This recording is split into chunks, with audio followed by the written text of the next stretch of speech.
National Association of Realtors is working to settle lawsuits that will change the way realtors make money. It's a win for some in the home buying process, but experts say for others, it may make the dream of home buying just a little bit harder. Before we sent him to cover the Amber Alert, 2 News Oklahoma's Brodie Myers looked into this story. Well, I thank my ex-husband. When Joy Avery divorced her husband, she got the house. No questions asked. He bought it and wrote the checks. Now it's hers to enjoy and maintain.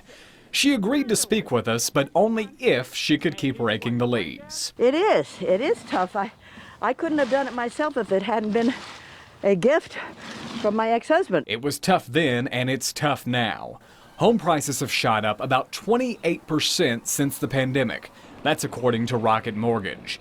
And now there's this settlement. It's huge in how it's going to impact buyers. AJ Lang is a broker with Canopy Realty.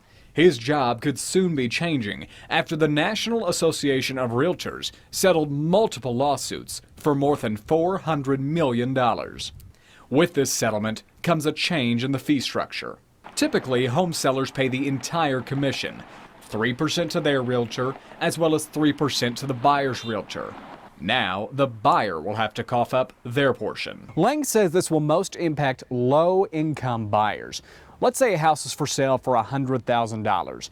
Usually, they'd have to come up with about $7,000 for initial fees and a down payment.